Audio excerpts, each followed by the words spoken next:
Hey there, everybody. My name's Colonel, and I want to share something that I found while metal detecting.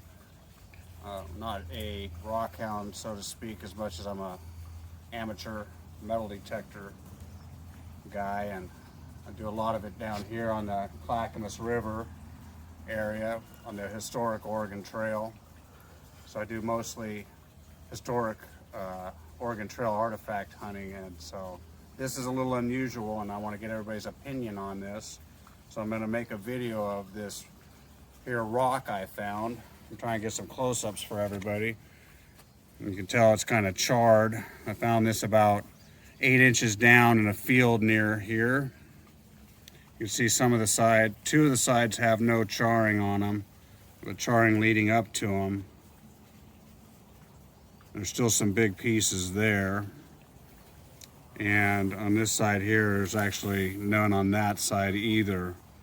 And the more big pieces of charring there. It looks like it flaking off of it. First I thought this was just a piece of scrap metal. Until, well, I hit it with my metal detector, which I'm going to show you here. And I'm pretty sure it's nickel. And from what I understand, there is no nickel on the Clackamas River Basin. So this would be an oddity to find. And it is possible it's just a rock, but let's just get opinions and see what everybody thinks of this. So I'm going to set it down here and show everybody what I found. This is my dog Pete. So I want you to show the face. Pretty solid 48 right there. Just about by the nickel on the dial. And there's a nickel I put down for comparison. Of course, the nickel's not as pure as this, I believe.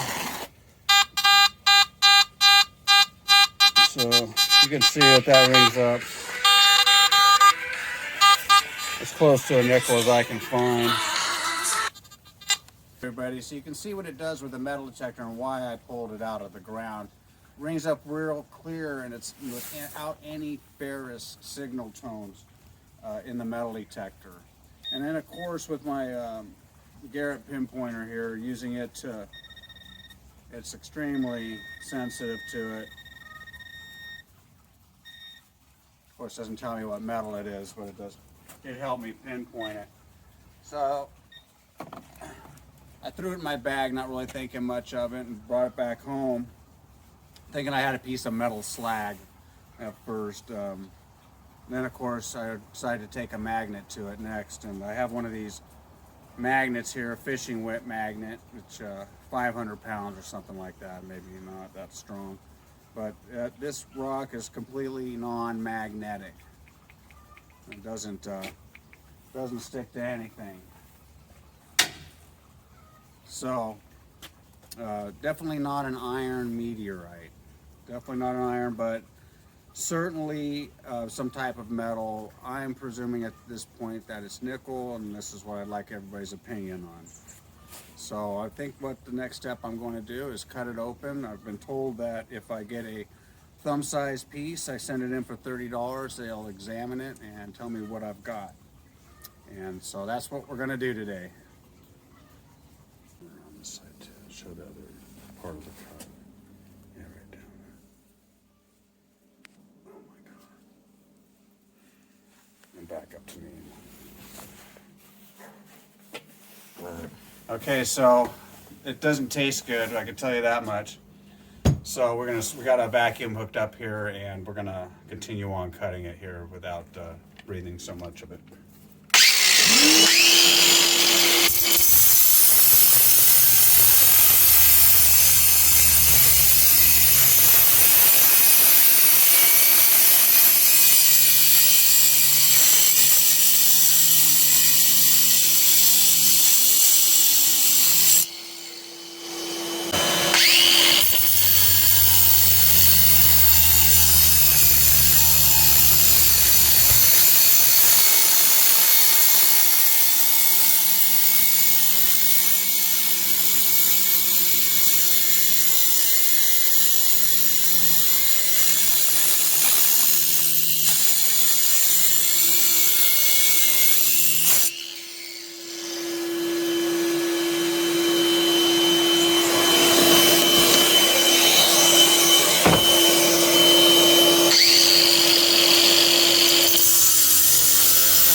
the camera good, so you go 2 times.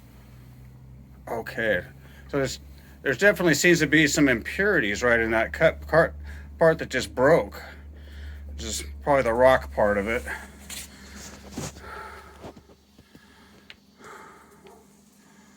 Definitely metal. Don't know what kind yet, but I can get a nickel tester.